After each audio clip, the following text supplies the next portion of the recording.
Art Talk Rewind, une série de podcasts proposés par Luxembourg Art Week qui revisite les conférences qui ont lieu sur la foire. Les partenaires et invités de la foire explorent les grandes questions qui traversent la création contemporaine et le marché de l'art. Épisode 5. Construire une exposition. Les stratégies et les enjeux d'une grande exposition. Displaced. En collaboration avec la Kunsthalle Esch.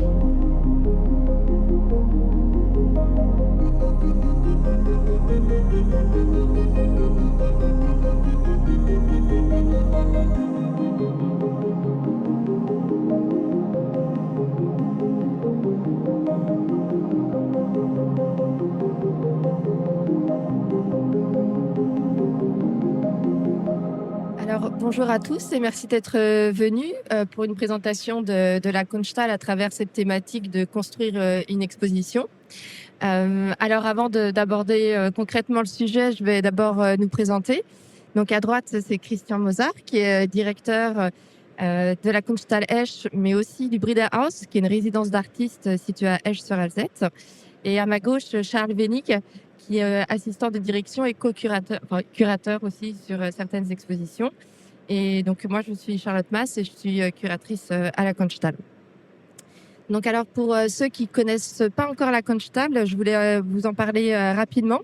Donc, c'est un nouvel espace d'art contemporain qui a été créé en 2021, en prologue de Esch 2022, capitale européenne de la culture. C'est un espace d'art qui est dédié aux multiples formes de l'art contemporain.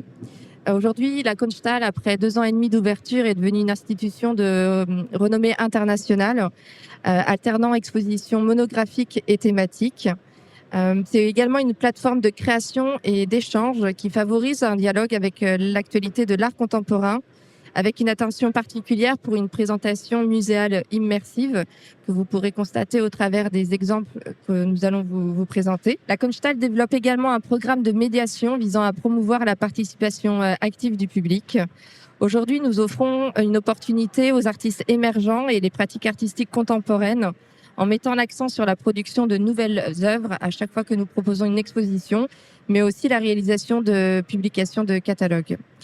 Enfin, la Kunsthalle joue aujourd'hui un rôle important dans le contexte socio-culturel et local, en promouvant le dialogue entre les générations et est devenue aujourd'hui un lieu d'échange où l'histoire, le présent et l'avenir font partie de notre programme. Alors, l'une des particularités de la Kunsthalle, c'est effectivement ce bâtiment. Alors pour ceux qui peut-être le connaissaient déjà, la Kunsthalle en fait a été acquise en 2020 par la ville d'Esch-sur-Alzette pour la transformer en espace d'art. Il s'agit de l'ancien espace Lavandier, qui est un ancien magasin de meubles et dont l'intérieur a été totalement désossé, si on peut dire. Le bâtiment date de la fin du 21e siècle. Aujourd'hui, la Kunsthalle est toujours en transformation. Étape par étape. Donc, la dernière phase aura lieu à la mi-2025. C'est à peu près 2400 mètres carrés, dont 1800 destinés aux expositions. Et nous disposons également de 8 galeries et de 3 espaces d'exposition assez alternatifs. Voici quelques exemples de la première phase du chantier en 2022 qui montre un peu le côté assez particulier de l'architecture, une architecture relativement brute, avec des hauteurs sous plafond et des matériaux qui peuvent être à la fois très contraignants, mais aussi représenter un véritable challenge lorsque l'artiste doit penser une exposition. En termes de fonctionnement, donc nous sommes une équipe environ de 10 personnes, donc avec Christian à la direction, 3 personnes dans le département artistique et administratif, 2 personnes au pôle communication, 2 autres au pôle public et médiation, et enfin 3 personnes rattachées à la conservation et à la technique. Il faut savoir que notre équipe travaille également sur le Brida House, la résidence d'artistes, et donc nous devons alterner à chaque fois notre emploi du temps, voilà, tenant compte de la programmation des 2 institutions.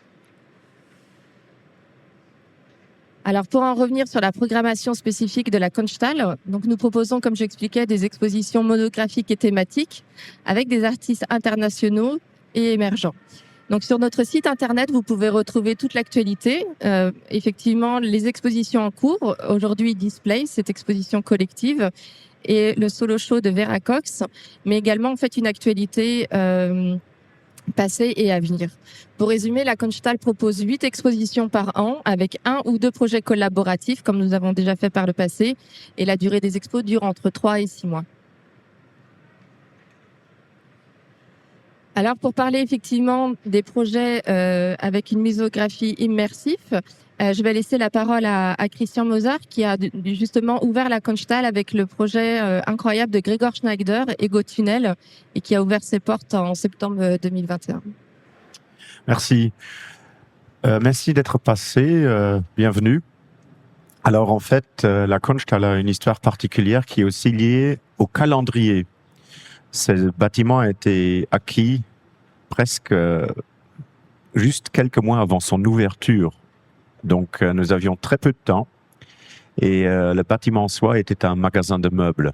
Il fallait, peut-être le désosser, enlever tout ce qui rappelait son passé, ce qui était d'une difficulté. Donc, on a carrément désossé, nettoyé, mis à nu le bâtiment. Et à ce moment-là, il fallait penser et trouver une œuvre d'art, un artiste, une personne et un body of work qui correspondent à cette situation.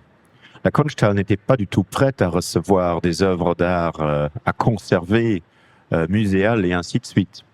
Alors, on a contacté Gregor Schneider, dont le travail, justement, d'une manière bizarre, parfois souffre des musées. C'est-à-dire que quand Gregor Schneider veut réinstaller ses intérieurs, ses architectures désuètes et parfois très déstabilisantes dans des musées, les mesures de sécurité des musées le contraignent un petit peu à changer les ambiances de ses œuvres. Chez nous, c'était l'inverse. Il avait la possibilité d'investir un lieu dénudé. Et il y a reconstruit 20 intérieurs, 20 salles, 20 bâtiments, 20 architectures dans lesquelles les visiteurs pouvaient déambuler comme dans un labyrinthe. C'était très, très déstabilisant et ça, dès l'ouverture de la Kunsthal, alors que tout le monde s'attendait à un lieu d'exposition assez classique, avec les cimaises, l'éclairage des musées et ainsi de suite, c'était tout le contraire. Et donc, l'entrée principale se faisait par l'entrée de service. Ouais. Donc il y avait, c'est un petit peu comme toujours les pavillons allemands à la Biennale de Venise. On ne faisait pas rentrer les gens par l'entrée principale du lieu, mais par une entrée de service juste à côté où il fallait même sonner pour avoir le droit de rentrer, comme si c'était une porte privée, une maison privée. Alors ça a un petit peu mis les jalons. Ça a mis les jalons pour la Kunsthal de deux côtés. Ça définit la Kunsthal comme un lieu en transition et en même temps avec évidemment la qualité et la personnalité de Gregor Schneider, nous avons aussi pu en même temps affirmer le niveau international de la Kunsthal. Et ça c'était important parce que tout de même la ville d'Esch est une ville où il y a 37 000 habitants. Et cette ville à l'époque avait investi 20% de son budget annuel dans la culture. Pour vous rappeler, le ministère de la Culture dépasse à peine maintenant 1% dans le budget national. Donc, ça donne un petit peu un rapport des choses. Et ce point de départ nous a lancé et la Kunsthal, encore aujourd'hui, et surtout dans le montage des expositions, est un work in progress constant. L'identité, les stratégies d'exposition de la Kunsthal évoluent avec les projets consécutifs. Ce n'est pas pour l'instant, une planification sur très longue durée. Les grands musées ont parfois des plans d'exposition qui sont faits sur 2 ans, voire parfois 3 ans. Nous travaillons presque sur des durées de 6 à 12 mois. Donc c'est une restreinte, c'est une coercition qui nous permet en même temps d'être extrêmement flexible. L'autre chose que Charlotte vient de définir, c'est que nous avons 2 lieux, des résidences d'artistes à l'autre extrémité de la ville, qui est également un bâtiment qui a presque 3000 mètres carrés, et nous sommes à 10. Nous sommes une équipe de 10 personnes. Évidemment, par exemple, pour le montage des expositions, nous engageons des externes. Nous avons des équipes d'indépendants. Et là aussi, pour réintégrer un petit peu le tissu culturel et artistique du Luxembourg, nous travaillons avec des artistes, souvent des artistes résidents au Luxembourg, luxembourgeois ou luxembourgeoises, font partie des équipes de montage des expositions. Ça nous permet d'avoir, je dirais pas une ambiance, mais une identité de travail pendant le montage qui correspond un petit peu à l'identité qu'on veut transmettre au public avec nos expositions. Nous sommes un lieu qui se trouve à 80 mètres de la frontière française, donc à l'extrémité sud du Luxembourg. Et pour le Luxembourg, nous sommes périphériques. Mais pour l'Europe, nous sommes très centraux. Et cette identité centrale est aussi, pour moi, une stratégie d'identité générale. J'aimerais que la Kunsthalle redevienne un petit peu un lieu où ce qu'on appelait à l'époque le Benelux, les Pays-Bas, la Belgique, la France aussi, je la rajoute, et l'Allemagne, retrouvent une plateforme parce que ces pays-là, nos pays voisins, sont extrêmement actifs dans l'art contemporain. Mais souvent, les interactions directes entre, par exemple, pour ici, les galeries, mais aussi les musées, ne sont pas si évidentes. En Allemagne, tout est très allemand. En Belgique, tout est très belge. En France, tout est très français. Et mon rêve, ou ma volonté, ce serait que des lieux comme la Kunsthalle deviennent justement des plateformes d'interaction de tout ça. Alors, ça se passe déjà un petit peu avec le montage des expositions. Je reviens là-dessus parce que nos équipes nous avons des artistes de tous les pays qui viennent travailler avec nous. Et ce côté un petit peu, avec les identités multiples, enrichit notre travail aussi de curatrice et de curateur. On avait, par exemple, pour l'ouverture de l'année européenne de la culture en 2022, Esch était capitale européenne. Alors, la situation était un peu particulière. Nous n'étions pas vraiment dans le programme officiel de Esch 2022. Et pour vous donner toute l'ironie, mais aussi la flexibilité de notre lieu, nous avions organisé une exposition avec Filip Markiewicz, artiste luxembourgeois d'origine polonaise qui vit et travaille à Hambourg et qui vraiment est en train de poursuivre et d'amplifier une carrière artistique depuis des années en Allemagne. Et je voulais ouvrir cette exposition cette année culturelle à la Kunsthalle avec un artiste d'origine un artiste d'origine luxembourgeoise, mais qui en même temps a cette identité internationale, aussi bien de part de sa biographie que de son activité. Et Philippe était un personnage idéal pour ça. Et il s'est beaucoup investi dans cette exposition. Alors je reviens sur une anecdote qui me semble quand même assez intéressante pour la constitution de notre identité. Ce soir-là, c'était la grande ouverture de la capitale européenne à Esch. Et je m'abstiendrai de tout commentaire sur cet événement. Mais ce qui était intéressant, c'était que les navettes des bus pour aller et rentrer à Esch se trouvaient devant la Kunsthalle. Et nous ne le savions pas au début. Donc c'était une espèce d'atout, comme si on jouait un jeu de Monopoly ou de poker. Tout d'un coup, vous avez un joker que vous avez dans votre main le soir même. Et Charles et moi, on a décidé de faire Freibier. Et toutes les personnes qui étaient, gestrandet, un petit peu perdues devant les portes de la Kunsthalle, on a rallumé toutes les lumières et on a fait rentrer tout le monde. Ce qui nous a fait une ouverture assez géniale avec plusieurs milliers de personnes qui ont traversé l'exposition de Philippe. Pourquoi est-ce que je raconte ça? Eh bien, parce qu'au début, la Kunsthalle n'était pas du tout conçue comme un héritage de 2022, comme le casino, par exemple. Pas du tout. Et la ville avait décidé de l'acheter en 2020, comme Charlotte l'a bien dit, et c'est très court. Mais tout d'un coup, on arrivait avec ce genre de flexibilité et aussi un petit peu d'activité guérilla à détourner l'identité et à se constituer une identité dans Esch qui est quand même particulière. Et à partir de ça, ça a commencé à marcher. Et c'est comme ça qu'on a continué et on a construit plein d'expos. Je vais passer quand même un petit peu la parole à Charlotte et à Charles. Là, c'était un projet où moi, j'ai eu la chance de m'investir beaucoup. Donc, c'était Jeppe Hein. C'est C'était intéressant parce que c'était intéressant parce qu'on avait donc une première exposition qui était sur plusieurs niveaux, qui reliait donc une pièce qui reliait tous les niveaux entre elles avec une structure métallique. Donc en fait c'est un circuit de billes comme on en connaît en tant que jeu d'enfant, mais là c'était juste gigantesque et c'était formidable. C'était donc c'était à nouveau, c'était cette volonté de montrer à chaque exposition toutes les possibilités offrent les espaces qui sont très complexes en fait de la Kunsthalle, parce que c'était un magasin de meubles qui faisait showroom, donc il y avait pas de connexion vraiment entre les espaces. Et là, avec une installation telle que celle de Jeppe-Hein, on arrivait à jouer là-dessus. Sur le bâtiment, merci Charles. Vous voyez ici la complexité du bâtiment qui a plusieurs étages, mais qui est aussi composé d'un bâtiment des années 30, d'un bâtiment des années 70 et d'un bâtiment des années 97, mélangeant les styles et tout ce que vous pouvez imaginer.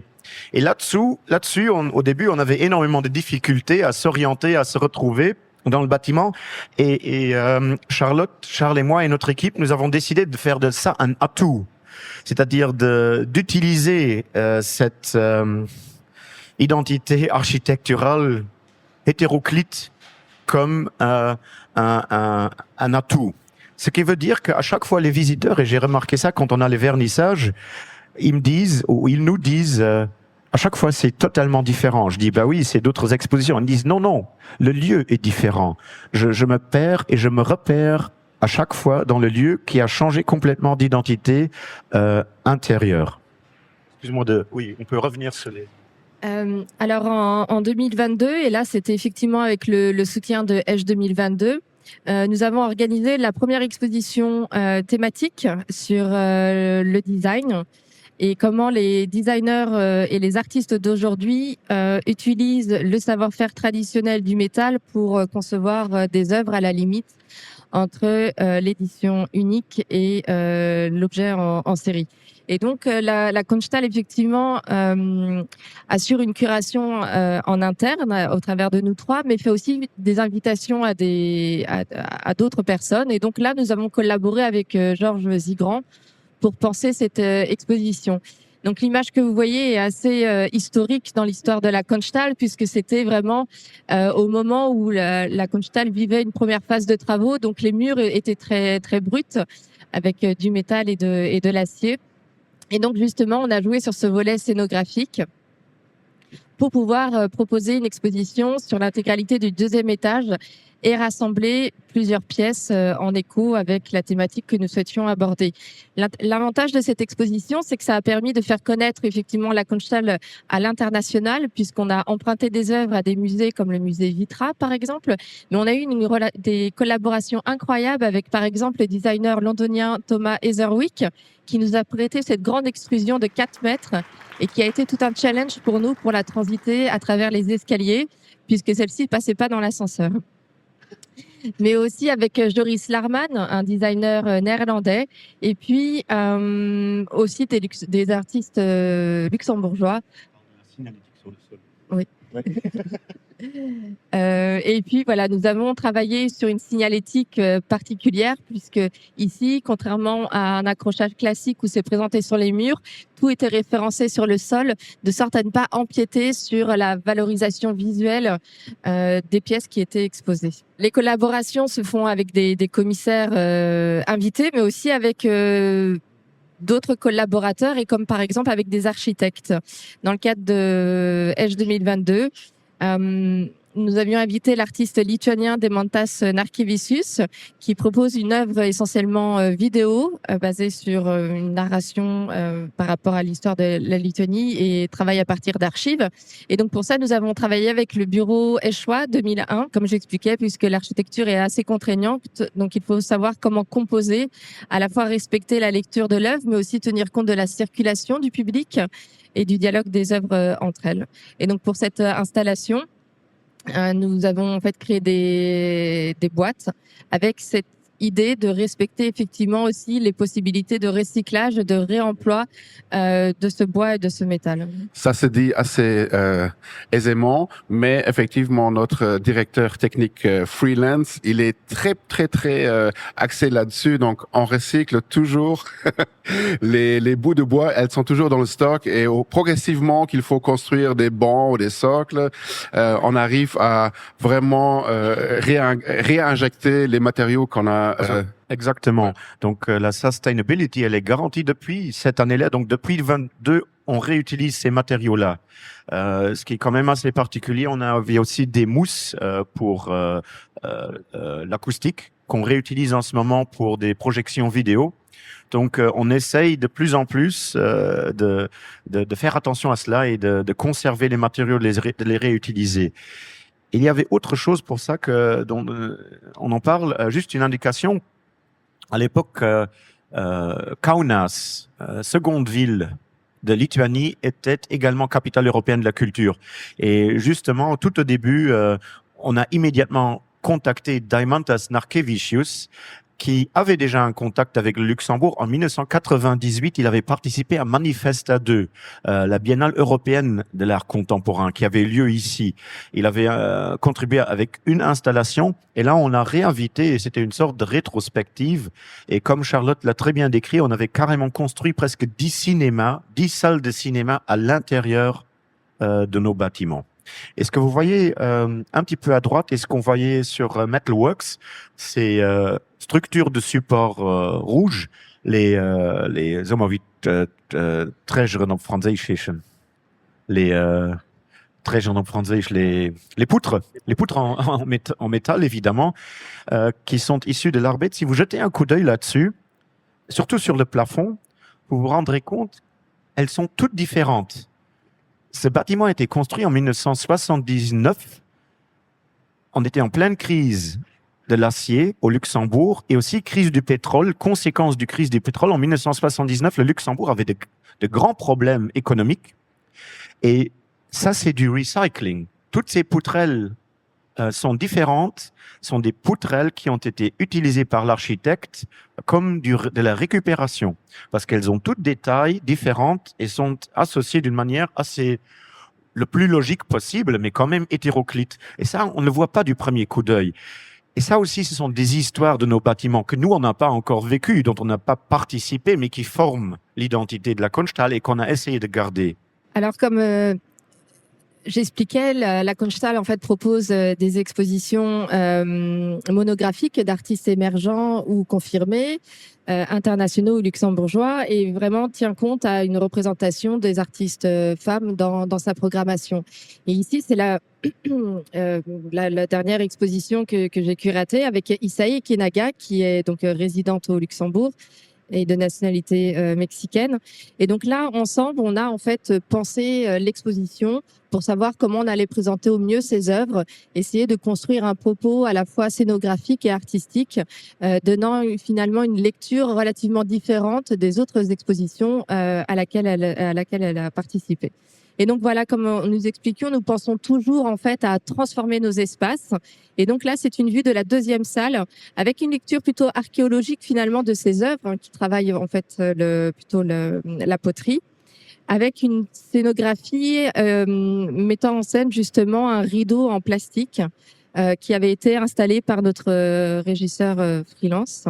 Et qui est justement un matériel qu'on va systématiquement réutiliser pour d'autres expositions.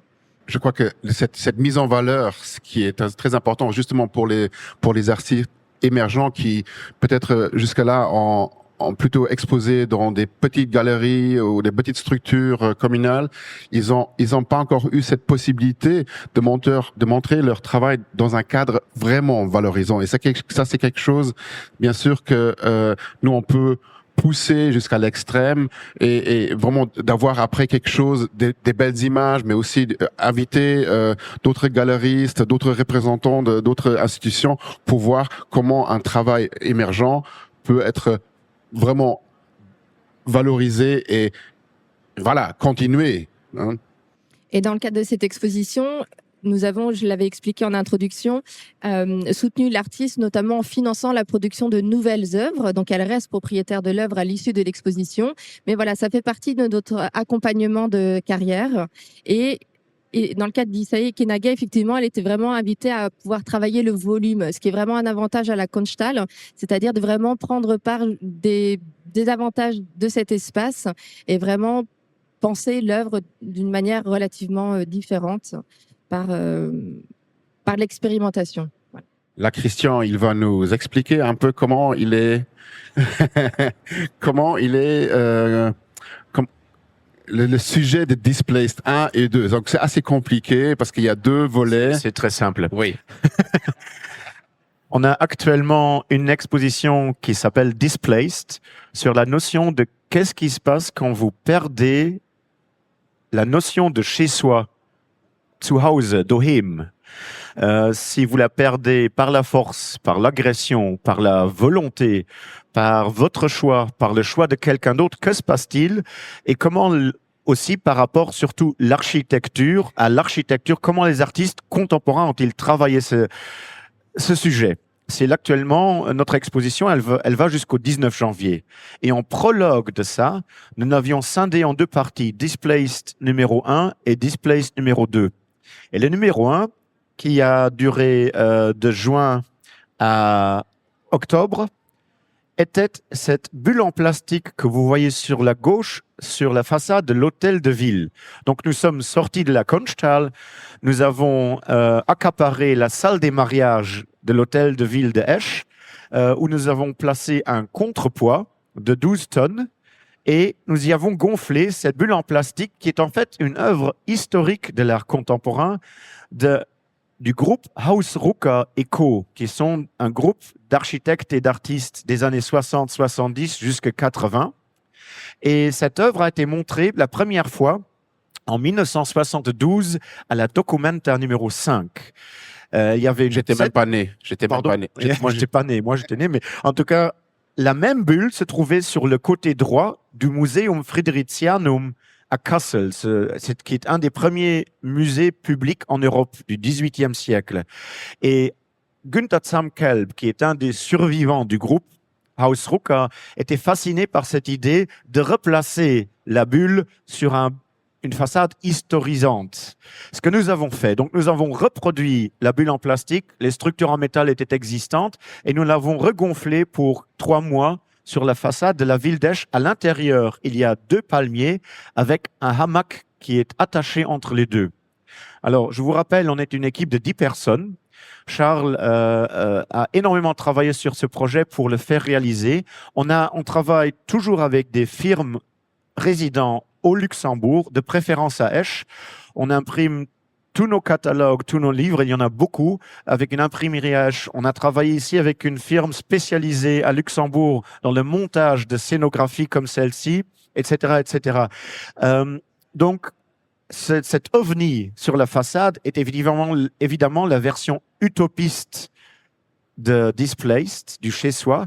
Et Haus Rucker, c'était les premiers en 1972 qui ont intégré dans un texte qui existe encore, qui est publié, la notion de Klimawandel, de changement climatique, comme terme artistique. Donc, c'était assez pertinent de reprendre ça 50 ans plus tard et de le réinstaller. Il y a aussi dans la notion de réinstallation d'œuvres iconiques qu'on ne voit presque plus que dans les livres ou dans les dictionnaires, c'est aussi de la sustainability. Il n'y a pas que la sustainability matérielle, il y a aussi la sustainability intellectuelle. Quand des œuvres d'art iconiques rejouent un rôle dans l'actualité, ce sont souvent des institutions comme les nôtres qui avons les moyens ou qui devraient avoir les moyens de les remontrer au public au lieu que ça reste simplement un document photographique. C'était ça la volonté. Donc, montage d'exposition. Maintenant, je passe la parole à Charles parce que ce truc-là, c'est assez génial. Oui, voilà, ça c'est l'installation. Donc ça faisait aussi partie de cette première volet de Displaced. C'est Vajiko Shashkiani, c'est un artiste géorgien qui a fait cette installation en 2017 dans le pavillon géorgien à l'époque. Et donc on a ici aussi réutilisé le concept existant, quoique on a fait racheter une nouvelle ancienne maison traditionnelle en Géorgie qui a été déconstruite sur place.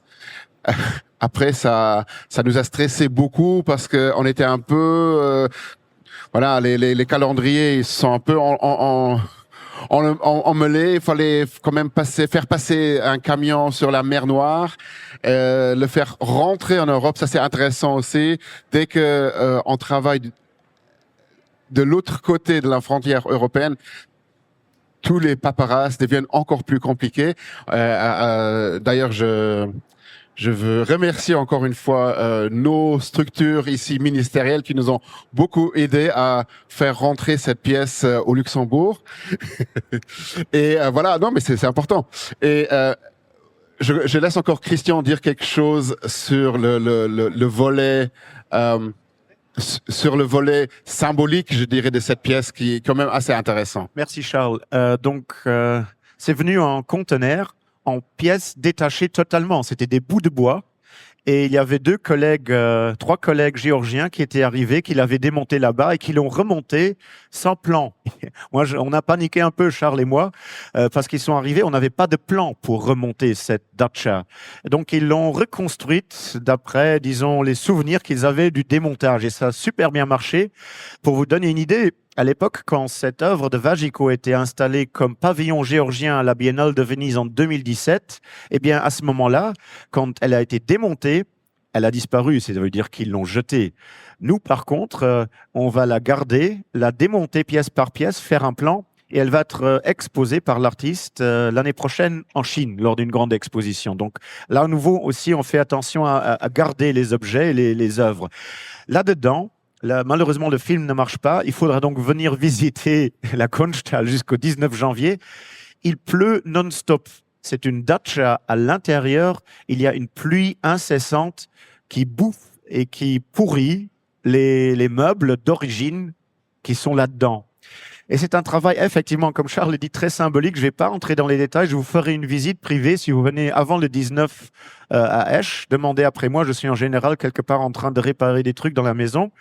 Là-dedans, cette pluie et cette pluie qui lave tout, qui enlève tout, c'est aussi la disparition de l'histoire des petites gens.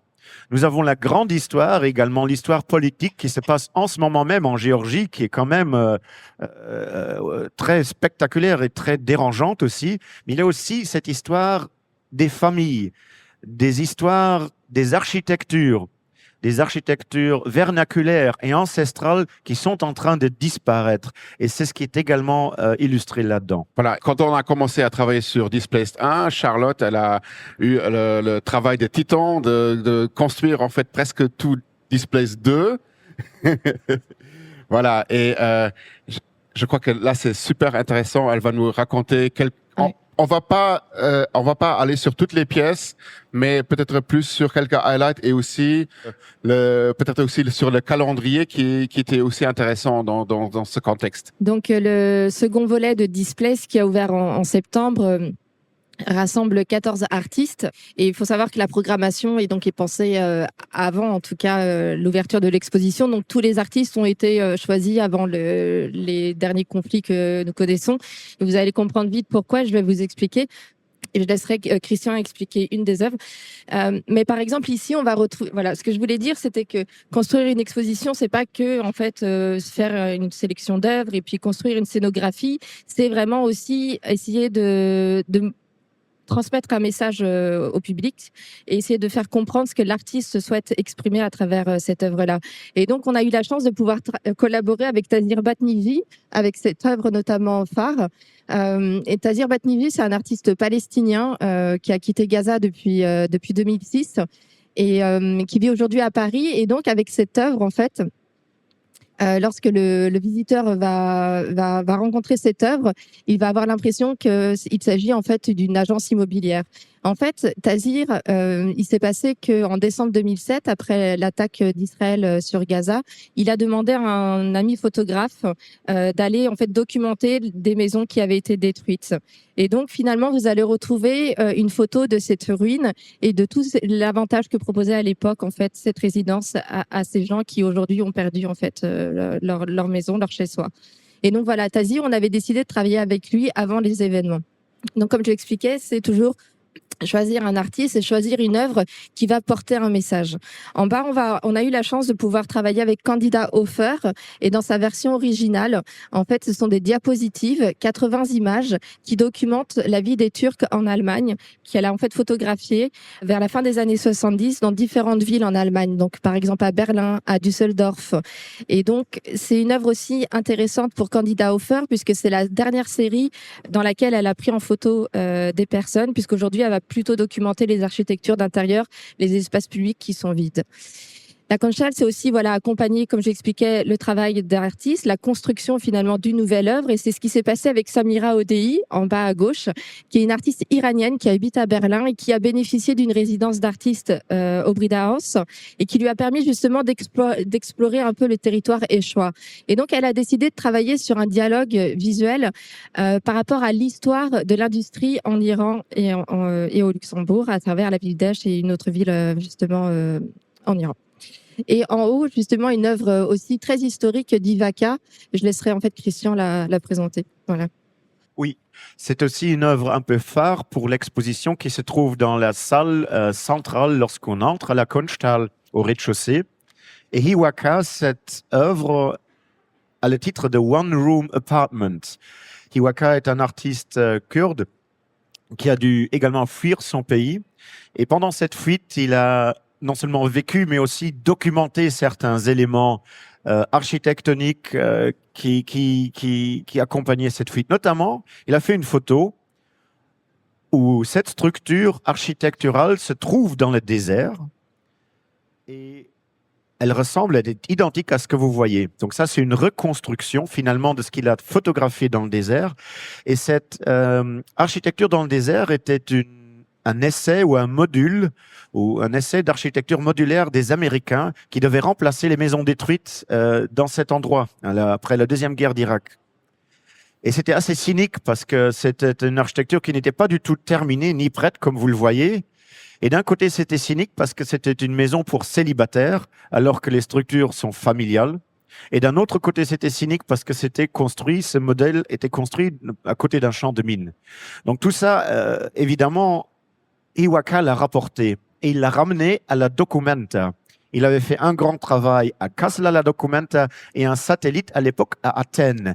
Et cette œuvre-là se trouvait dans la cour du musée d'art moderne à Athènes, dans ce satellite. Alors nous, on l'a ramené à la Kunsthalle et on a eu la chance que cette œuvre rentrait tout juste dans notre architecture et c'est devenu un petit peu ça donnait un tout autre aspect. Quand Charlotte et Charles parlent du montage des expositions, il y a aussi les hasards et les confluences du lieu et de l'œuvre qui vient d'autre part. Et ça a très bien marché, je trouve, pour cette œuvre-ci, qui tout d'un coup prenait une nouvelle identité. Elle n'était plus isolée comme une sculpture dans un lieu vide, mais elle était associée, et elle est associée à notre architecture. Donc Hiwaka est quand même un artiste central à cette idée de displaced. C'est également au centre de son œuvre, et elle est là jusqu'au 19 janvier.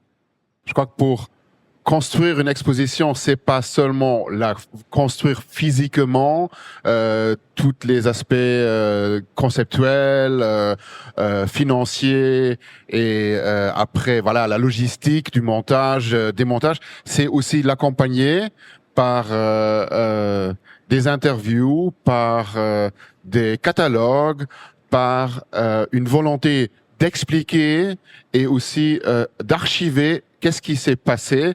Et je crois que Charlotte peut nous dire encore un peu quelque chose là-dessus. Oui, sur notre site internet, on tient compte vraiment à archiver toutes les collaborations qui ont été réalisées.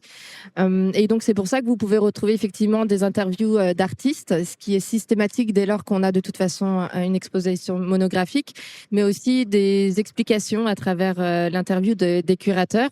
On va également en fait documenter l'ouverture de l'exposition, tout ce qui est performance réalisée et le making-of du montage. Donc, par exemple, pour la pièce de Vagico, la maison, si vous allez sur notre site internet, vous allez pouvoir vraiment voir le time-lapse de la construction de la maison et vous rendre compte du challenge que ça a en fait donné pour nos équipes. Et donc, donc il y a le site internet, Instagram et Facebook. L'accompagnement de l'artiste, comme nous expliquions, c'est le soutien par la réalisation d'une exposition, la production de nouvelles œuvres, mais aussi la réalisation de publications et d'éditions.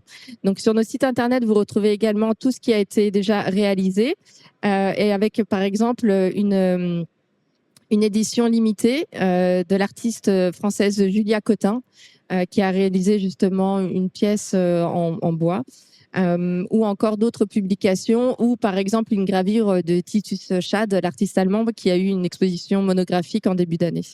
Évidemment, sensibiliser le public à l'art, ça va au-delà justement de l'exposition. C'est en fait tout le travail d'accompagnement qui est mené par notre équipe des publics et médiation, qui réalise en fait systématiquement pour chaque exposition des visites, des conférences, des projections, des masterclass et des événements durant l'été, et qui travaille énormément avec les scolaires. Et donc toute cette actualité, vous pouvez la retrouver en ligne, et les ateliers et les visites sont dispensés dans plusieurs langues, comme vous pouvez le voir. Alors, pour terminer, on voulait faire un peu de pub. La Kunsthalle va organiser fin mars prochain le Luxembourg Encouragement Artist Prize, qui est un prix d'art que la ville d'Esch va doter de 12 500 €. Et l'appel à candidature est en ligne actuellement jusqu'au 15 décembre. Eh bien, à ce moment-là, à nouveau, la Kunsthalle va rajouter quelque chose à sa stratégie d'exposition en collaboration avec les résidences d'artistes du Brederhaus.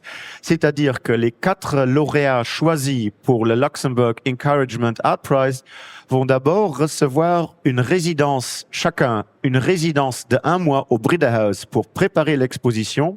Ces résidences sont rémunérées.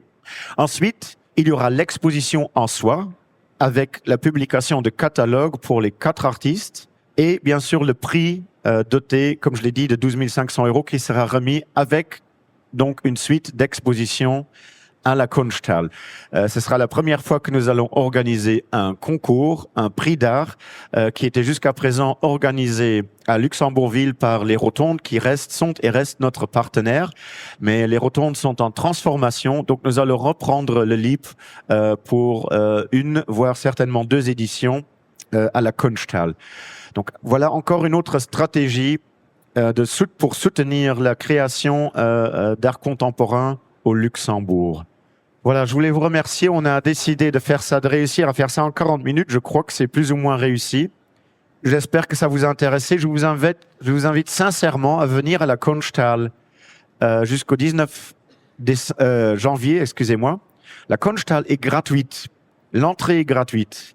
Nous faisons chaque fois des vernissages où il y a des événements accompagnants, des performances, des workshops assez particuliers que je ne peux que vous recommander. Emmenez vos amis et votre famille, faites participer vos enfants et vos petits-enfants à nos workshops et vous êtes les bienvenus chez nous. Merci. Cette résidence-là, pour le LIP, sera de 1 mois en amont du montage de l'exposition, mais nous donnons aussi des résidences de 1, 2, voire 3 mois. 3 mois, c'est le maximum. Oui. Cette année, nous allons terminer l'année au Brederhaus, aux résidences d'artistes, avec en tout 98 artistes qui sont passés par le Brederhaus. Donc 98 personnes ont vécu et travaillé au Brederhaus dans différents cadres de résidence et de collaboration. Le Brederhaus, c'était le premier hôpital de la ville de Esch. Il date de 1872. Il a été remis en état et ouvert également dans le cadre de Esch 2022, complètement remis en état par la ville de Esch. Les 2 institutions, je termine avec ça. Nous étions une ASBL, comme on dit au Luxembourg, jusqu'à l'année passée, mais depuis le 1er janvier de cette année, nous sommes un service de la ville de Esch qui nous finance entièrement. C'est un petit peu à comparer comme service, comme si on était le théâtre de la ville de Esch. Ça, on peut comparer. Voilà, ça c'est les structures administratives. Merci. L'équipe de Luxembourg Art Week remercie chaleureusement les intervenants et ses partenaires pour leur engagement dans le cadre du programme Art Talk de la 10e édition. La prochaine édition de la foire se tiendra du 21 au 23 novembre 2025. Retrouvez-nous pour une nouvelle série de conférences et de conversations captivantes autour de l'art, en direct au Glacis, ou en réécoute après la foire.